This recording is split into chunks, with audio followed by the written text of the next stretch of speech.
Saudara-saudari terkasih, selamat bergabung dalam ibadat BKSN kali ini.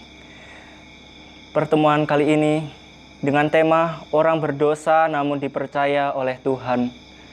Marilah kita menyiapkan hati kita untuk memulai ibadat kali ini.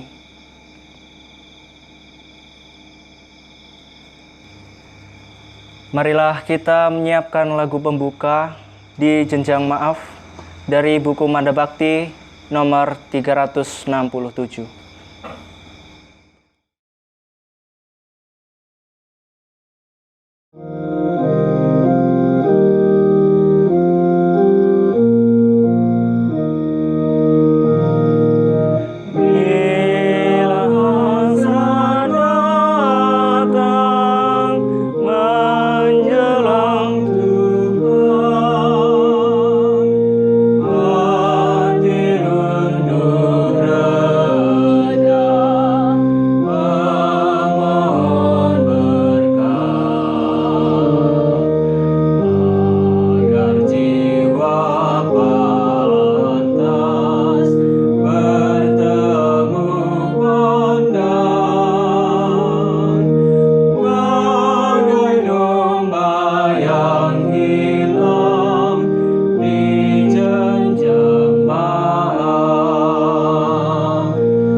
Dalam nama Bapa dan Putra dan Roh Kudus. Amin. Tuhan beserta kita, sekarang dan selama-lamanya. Saudara-saudari yang terkasih dalam Tuhan Yesus Kristus, terima kasih untuk kehadiran saudara semua dalam pendalaman kitab suci ini. Dalam pertemuan kedua yang lalu, kita telah melihat kebenaran tentang Yesus anak manusia adalah Raja Kerajaan Surga. Dalam pertemuan kali ini, kita akan mendalami kebenaran lain mengenai iman kita, yaitu kita orang berdosa namun dipercaya oleh Tuhan. Belajar dari pengalaman panggilan Petrus dan kawan-kawannya dalam Lukas bab 5 ayat 1-11. Kita diajak untuk mengenal Yesus Tuhan kita dan mengenal diri kita di hadapannya. Marilah kita membuka hati kita bagi sabda Tuhan yang kita dengarkan dalam pertemuan ini. Marilah kita berdoa. Ya Allah yang Maha Rahim, kami bersyukur atas kasih setiamu yang senantiasa menyertai kami, khususnya di saat kami berada dalam kesulitan hidup. Terima kasih karena pada kesempatan ini Engkau telah mengumpulkan kami kembali sebagai saudara seiman. Kami hendak membaca dan merenungkan sabda-Mu.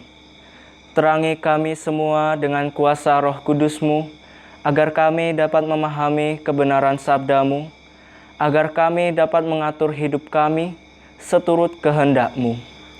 Demi Kristus Tuhan dan pengantara kami. Amin. Saudara-saudari terkasih, marilah kita menyiapkan hati untuk mendengarkan firman Tuhan. Tuhan beserta kita, sekarang dan selama-lamanya. Inilah Injil Yesus Kristus menurut Lukas. Dimuliakanlah Tuhan.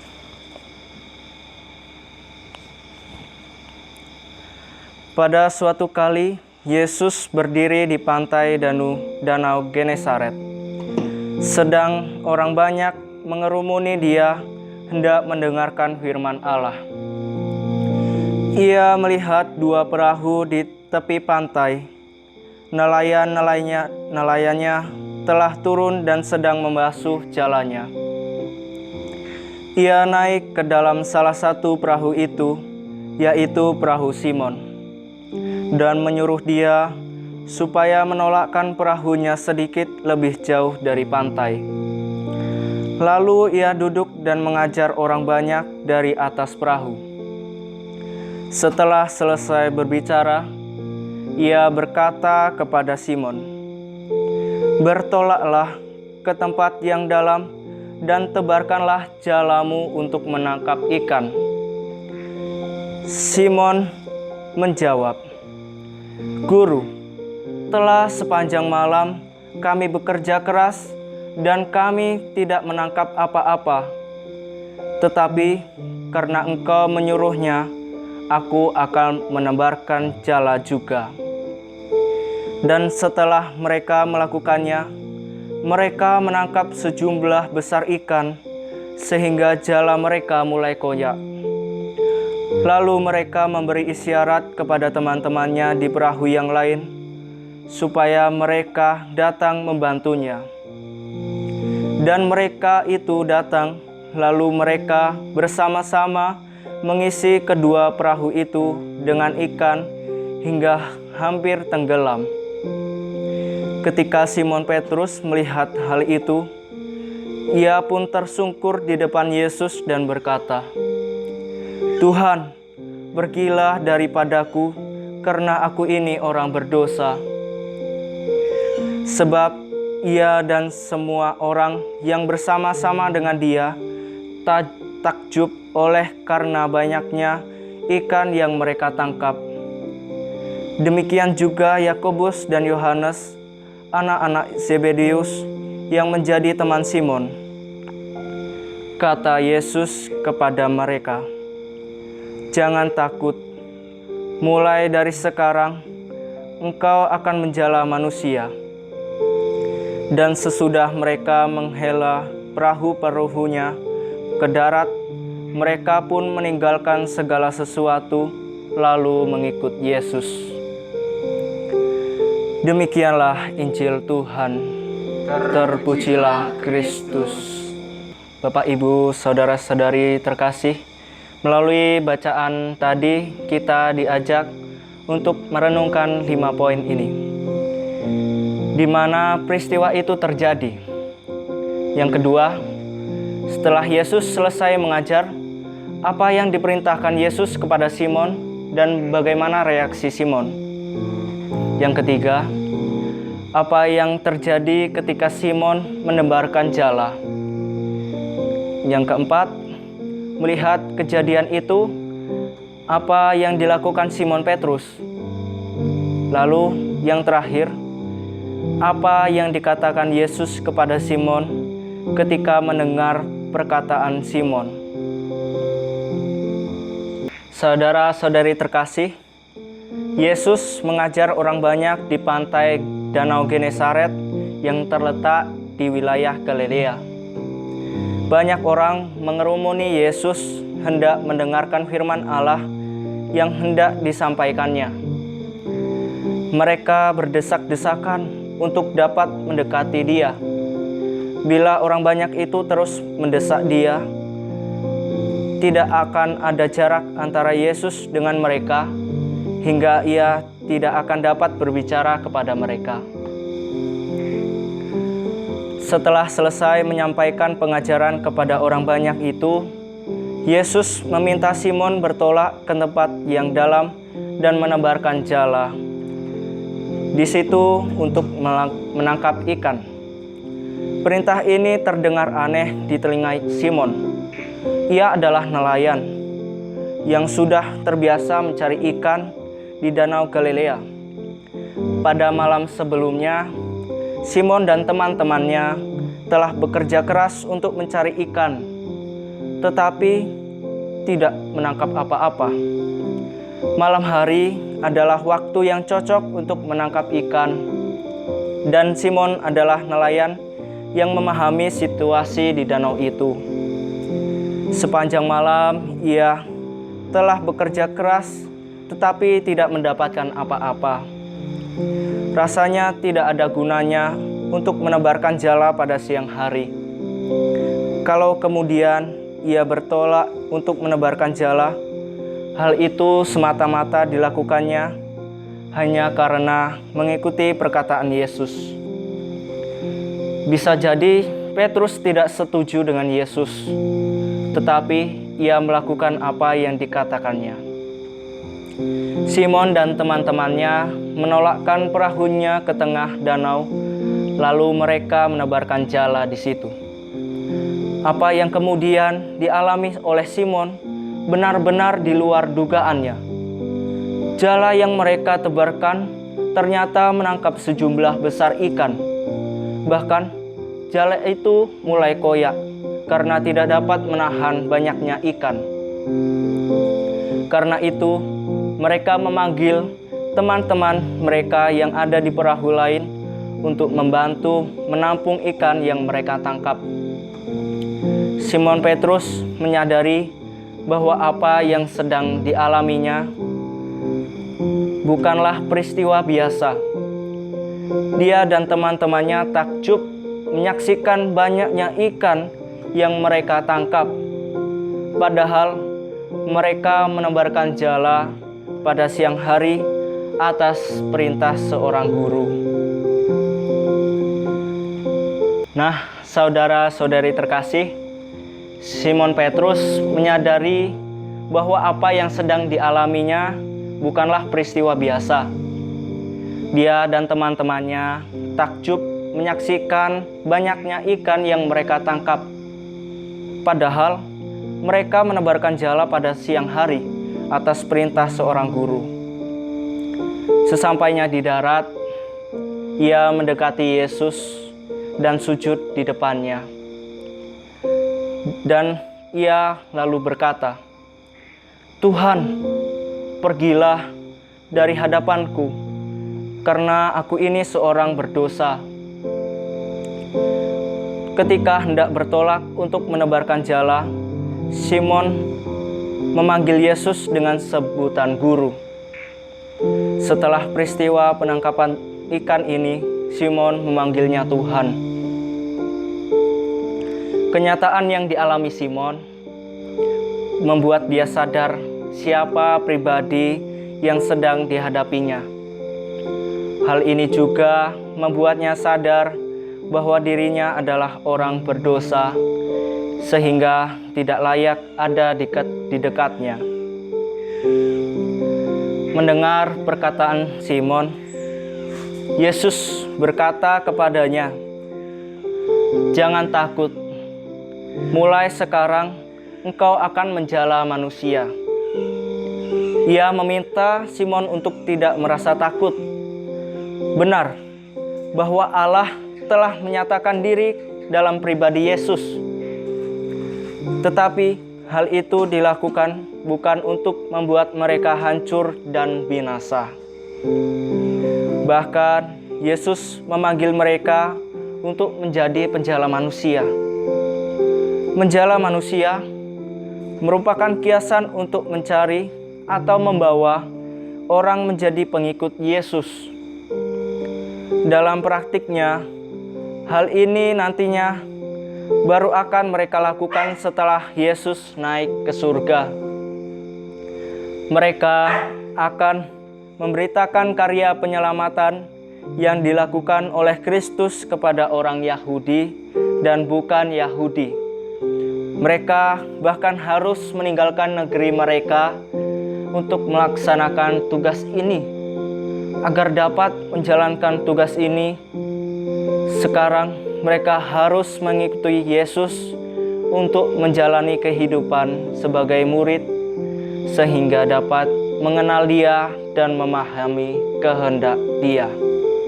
Nah, saudara-saudari terkasih, apa pesan dan penerapan dari Injil hari ini untuk kita? Yang pertama, mukjizat penangkapan ikan yang dialami oleh Simon Petrus menunjukkan bahwa Yesus yang menyuruhnya menebarkan jala itu adalah Tuhan yang Maha Kuasa. Ia berkuasa untuk memerintahkan alam dan alam pun taat kepadanya.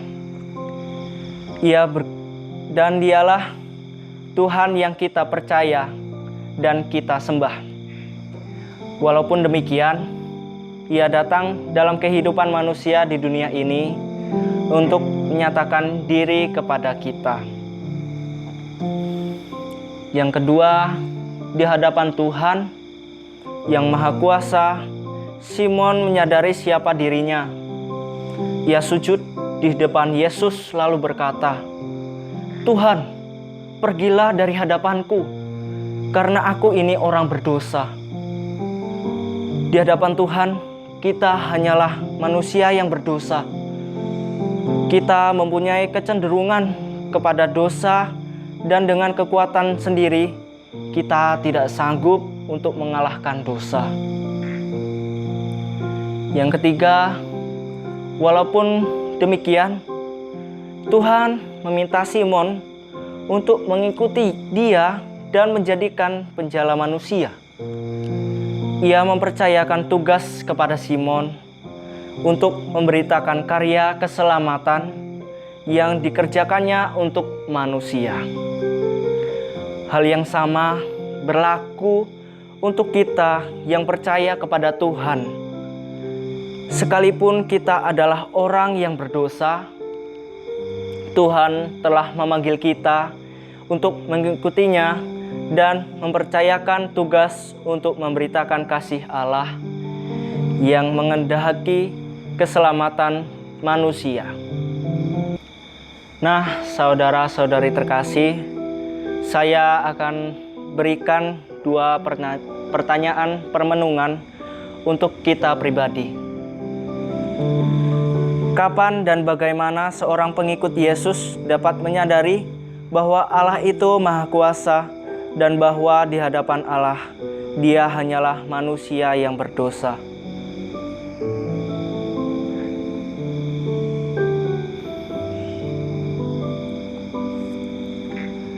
Yang selanjutnya, bagaimana seharusnya sikap kita, manusia yang berdosa ini, di hadapan Allah yang Maha Kuasa? Bagaimana sikap Allah terhadap manusia yang berdosa?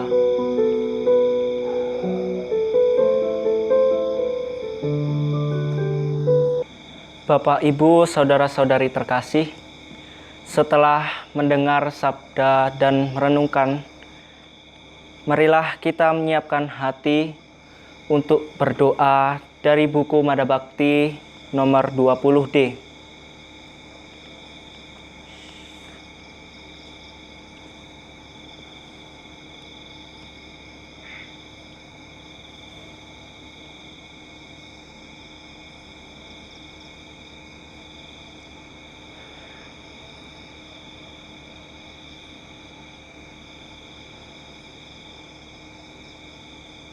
Marilah kita doakan bersama-sama. Ya Allah, zaman kami adalah zaman penuh tantangan. Cita-cita Injil diinjak-injak dan nampak tak berarti lagi. Damai dan kerukunan dikobarkan demi kepentingan diri dan golongan. Pelayanan dan cinta kasih berubah menjadi kerusuhan, pembunuhan. Namun demikian, dengan lebih jelas daripada dulu, kami alami pula bahwa Kristus berkuasa di dunia ini, bahwa Dia mendampingi kami. Pendampingan kebenarannya membahagiakan melebihi apa yang kami alami dulu. Maka di sela antara badai dan badai, pada saat-saat yang penuh tantangan ini, yang kami alami di dunia ini, kami berseru kepadamu, Ya Allah, Engkaulah yang mampu menerangi kegelapan kami. Hanya Dikaulah yang dapat melaksanakannya. Amin. Atas petunjuk penyelamat kita, marilah kita bernyanyi.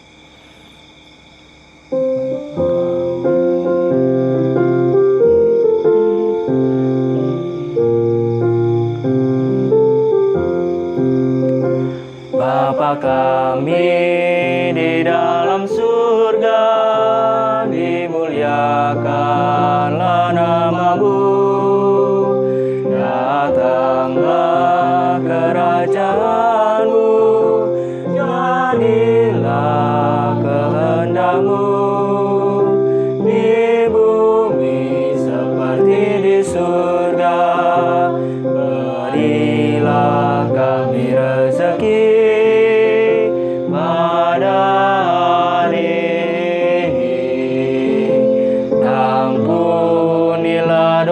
kami, seperti kami pun mengampuni yang bersalah kepada kami.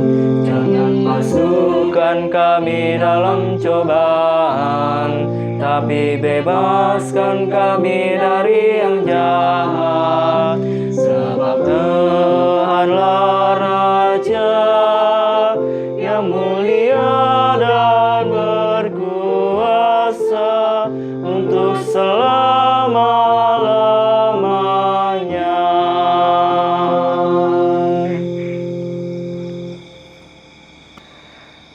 Marilah kita berdoa.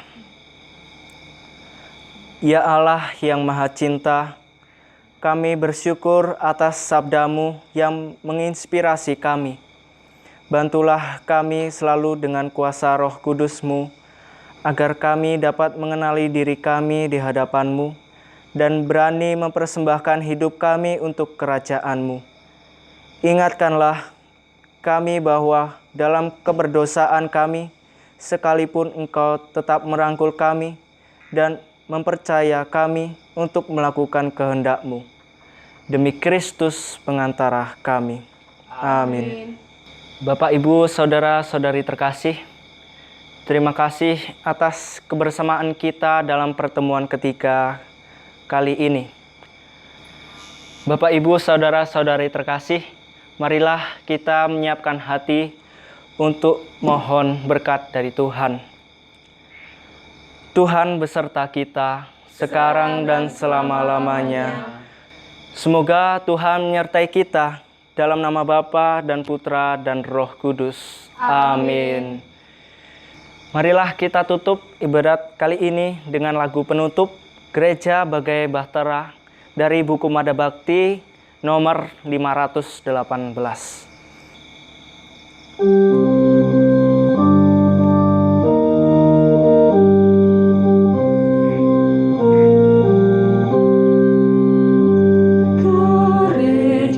Bagai bahtera mengarungi zaman, Tuhanlah bintang pedoman, arah dan tujuan.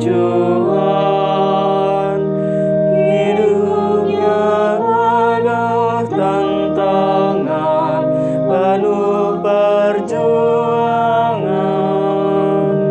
Gelombang badai dan taufan menghadang di jalan.